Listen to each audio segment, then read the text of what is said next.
So let me take you guys inside my shop. Here we are. यो चाहिँ ऱ्याकहरु बन्दैछ माघ 24 भनेपछि आज पुस 18 हो क्या हो we have a little bit of time left probably more than a month हैन अनि भित्रको कामहरु भइयो यसको ग्राउन्ड लेभल देखि पहिला हाम्रो सानो घर थियो अनि सानो घर चाहिँ हामीले पहिला हामी बस्थ्यौं जस्ट हाम्रो सानो परिवार हामी बस्ने बेलाको घर चाहिँ त्यो भत्काएर पुरै ग्राउन्ड जिरो बनाएर अनि त्यसपछि टिकटक पनि हालेछु मैले गाउँले इन्टरप्राइजेस भनेर सो चेक इट आउट त्यहाँ पनि त्यसको जर्नी हालिरहेको छु अनि टिकटकमा हिजो एउटा भिडियो चाहिँ राम्रै भ्युज गयो अनि त्यसपछि okay I think I should do it on YouTube एउटा भ्लगको रूपमा गर्नुपर्छ पहिला पनि म इन्ट्रेस्टेड त थिएँ भ्लगहरुमा तर रोकिरहेको थिएँ यतापट्टि काम अनि म फेरि पढाइ पनि जोइन भएको थिएँ lot of things which I would share later on खासै त्यो शेयर गरिहाल्नु पर्ने कुराहरु छैन तर लेट्स गेट ओभर हियर यहाँ चाहिँ हाम्रो आज पनि वेल्डरहरु आउनुहुन्छ ल यहाँ चाहिँ वालको आयल हो यो अनि यो चाहिँ हेभी र्याकहरु हो यो त्यो वालको र्याक हो क्या आयल भन्दैन क्या त्यसलाई आयल भने त अर्कै हो अनि यो चाहिँ हेभी र्याक चामल चिनी नुन अल द हेभी थिंग्स यो पनि हेभी र्याक अनि यो पनि हेभी र्याक अनि यो चाहिँ हाम्रो हेभी नै हो तर यो चाहिँ भेजिटेबल यहाँ एउटा टक्क यस्तो छ हेर्नु न टक्क स्ल्यान्टेड यहाँ नि भेजिटेबल आउँछ अनि यहाँ पनि भेजिटेबल आउँछ अनि यहाँसम्म आउँछ lot of things going on plan छ बिस्तारै बन्दै गरेको म देखाउँछु एन्ड हामी चाहिँ अब इलेक्ट्रिकको काम नि भइसक्यौं अनि यो हाम्रो रुम छ अनि यहाँ चाहिँ टक्क लाएर चिया कफी पानीपुरी चटपट के अलिअलि 4वटा आइटम आउँछ यो चाहिँ सर्भिङ विन्डो भयो एउटा यसरी जेल खोलेर यो गेटमा पोइन्ट हैन तपाईलाई देखाउनलाई मात्र यसो गरेर टक्क अनि यहाँ पार्किङ लटमा टक्क रिनोभेट गरेर यसलाई अनि things are slowly building up हुँदैछ कामहरु अनि यहाँ माथि एउटा बत्ती हालेको छु यहाँनिर एउटा चौतारा हाल्छु लट अफ थिंग्स हेर्दै जानु अनि यो यतापट्टि स्ल्यान्ट गरेर यसो गरेर स्लोप गरेर ढलान गर्नुपर्ने छ त्यो ढलान गर्दैछु स्लोली बट स्योरली हुँदैछ नेपाल आएको अहिले कति वर्ष पो भयो यार 2 वर्ष हुन लाग्यो 2 वर्ष हुन लाग्यो एन्ड इट्स गुड जहाँ पनि त्यही हो युएसमा पनि त्यही हो नेपालमा पनि त्यही हो लाइफ वाइज चाहिँ इन्टरनल कुरा गर्दैछु फेरि मैले एक्सटर्नल हैन एक्सटर्नल त अफ कोर्स डिफरेन्स हैन छ सबैलाई थाहा छ तर इन्टरनली कुरा गर्नुपर्दा चाहिँ it's you how you view world अनि तिम्रो पर्सेप्सन के छ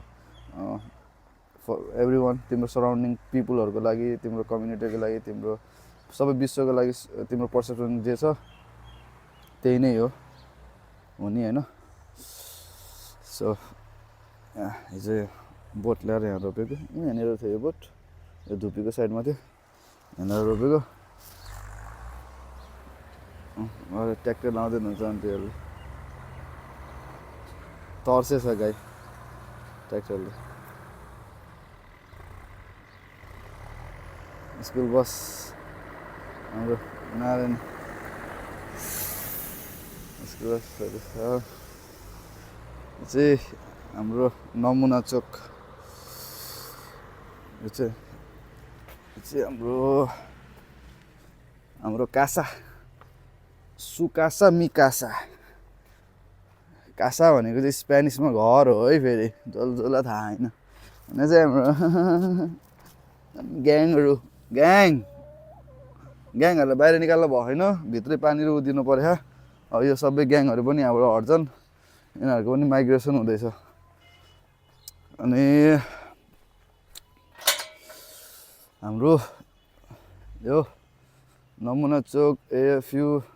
यहीँ पर्छ AFU चाहिँ यहाँबाट 1.5 किलोमिटर्स यता चाहिँ AFU शीतल चोक छ त्यहाँ यसको इन्डमा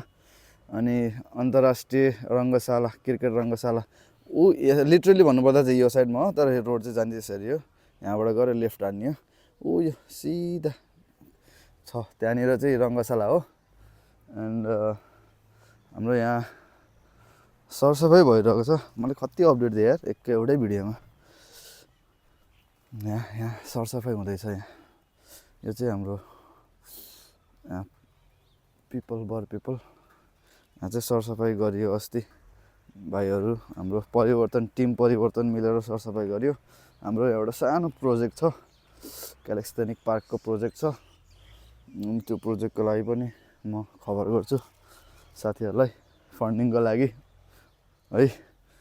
अनि भाइहरूलाई जस एउटा पुलअप गर्ने अनि त्यसपछि डिप्स हान्ने अनि त्यसपछि ह्यान्ड स्ट्यान्ड गर्ने एउटा त्यति मात्रै स्टार्टिङ गर्ने अहिले चाहिँ अनि यो यहाँ शीतलो पनि हुन्छ जस ठिक्क छ त्यही हो अनि this is it for now तपाईँले मलाई के भन्नुभयो भर्खरै भन्नु त ल तपाईँ पनि फोटो खिचिदिने फोटो खिच्ने कि भिडियो खिच्ने ल भन्नु जे गरेर केही दुई शब्द राख्नु नि त हाम्रो गाउँको बारेमा गाउँको बारेमा राम्रो छ यहाँ दोकान हुने भयो खुसी लागेको छ किनमेल गर्न टाढो जानु परेन वातावरण सफा भयो भयो धेरै राम्रो भयो मलाई त खुसी लागेको छ हामी बुढाबुढी टाढो जान गाह्रो भयो दैलामा ठुलो होलसेल दोकान बस्ने भयो सबै ल्याउन सजिलो सबै ल्याउनु भयो पहाडी ब्याकग्राउन्ड निकालौँ अनि तपाईँ चिया पिउनु भयो कि भन्नु त चिया पियो चिया पिउनु भयो ल हाम्रो यहाँ चाहिँ मुखिया जेठा बा हुनुहुन्छ हाम्रो घर चाहिँ 1 2 3 4 वटा घर छ अनि दाईको के अरे बुवाको छोरा राज दाई पनि उहीँ युएसमै हुनुहुन्छ सो बुवा अब हाम्रो बुवाले डेलिभरी गर्छौँ ग्यासहरू अब सब किनेर खाने मैले सबै किनेर खाने अब केही छैन सबै किनेर खाने थ्याङ्क यू बुवा थ्याङ्क यू यस्तो पोजिटिभ भाइब दिनुहुन्छ कि बाले फेरि बिहान आएर गुड हो नि त भिडियो बनाउनु पऱ्यो नि त बा देखाउनु पऱ्यो अनि बल्ल पो मान्छेहरूले चिन्छ नि त ठाउँ बनिदेखा भनेर होइन मैले माइक्रोफोन चाहिँ कहाँ राखेर बोलिरहेको छु ल मेरो नाम मुखिया भने अनि सबैले थाहा हुन्छ हाम्रो बा फेरि बिहान एउटा मेसेज छुटेर बाको त्यो भएर बाले मेसेज भन्नु आउनु भयो ल बा बिहान के छुट्यो बा अब 8-10 वर्ष विदेशमा बस्यौ अहिले आएर नेपालमै आएर यहाँ आफ्नो व्यापार बन्द व्यापार हजुर गर्न खोजेका छौँ हामीलाई पनि खुसी लाग्यो हामीलाई दैलामा दोकान हुँदाखेरि किन्नु मेल गर्न सजिलो हुने भयो हजुर हजुर थ्याङ्क यू धेरै राम्रो भयो हामीलाई धेरै खुसी लाग्यो अरू आफ्ना भाइ छोरा नि भोलि आफ्नो देशमा आएर केही गरून् भन्ने मेरो शुभकामना छ ए हस् थ्याङ्क यू बुवा के त मैले के भन्ने हो र भन्नु न भइहाल्यो त बाल्यो त्यही त नि सबैजना झोले भएर भएन कोही कोही सच्चा देशभक्त हुनु पर्यो मातृभूमिलाई माया गर्ने हुनु पर्यो होइन जति पन्छी माथि उडे पनि धरती नै चाहिन्छ छिरेको मान्छे नेपालमा गर्ला नि मैले शुभकामना गरेको थिएँ अहिले आएर हामीलाई धेरै खुसी लाग्यो एकदम राम्रो हो नि धेरै राम्रो एकदम गरिने हो कि धेरै विदेश हुँदा हुँदै त्यो मनै अर्कै हुन्छ कि मनै मान्छेको चुनिन्छ कि आत्मा चुनिन्छ मन चुनिन्छ टाढा हुँदा हुँदै हामी त अब युवा जति जम्मै विदेश पलायन हुने बुढाखाडा मात्रै यहाँ कहीँ किनमेल छैन केही छैन कसले घरमा ल्याइदिने सबै किनेर खाने भइयो लास बोकेर जाने मन छैन ट्र्याक्टरमा अहिले यस्तो घरको नजिकै भाटबाट नि होलसेल सामान हुँदाखेरि बहुत खुसी लाग्यो मलाई ए धन्यवाद धन्यवाद ल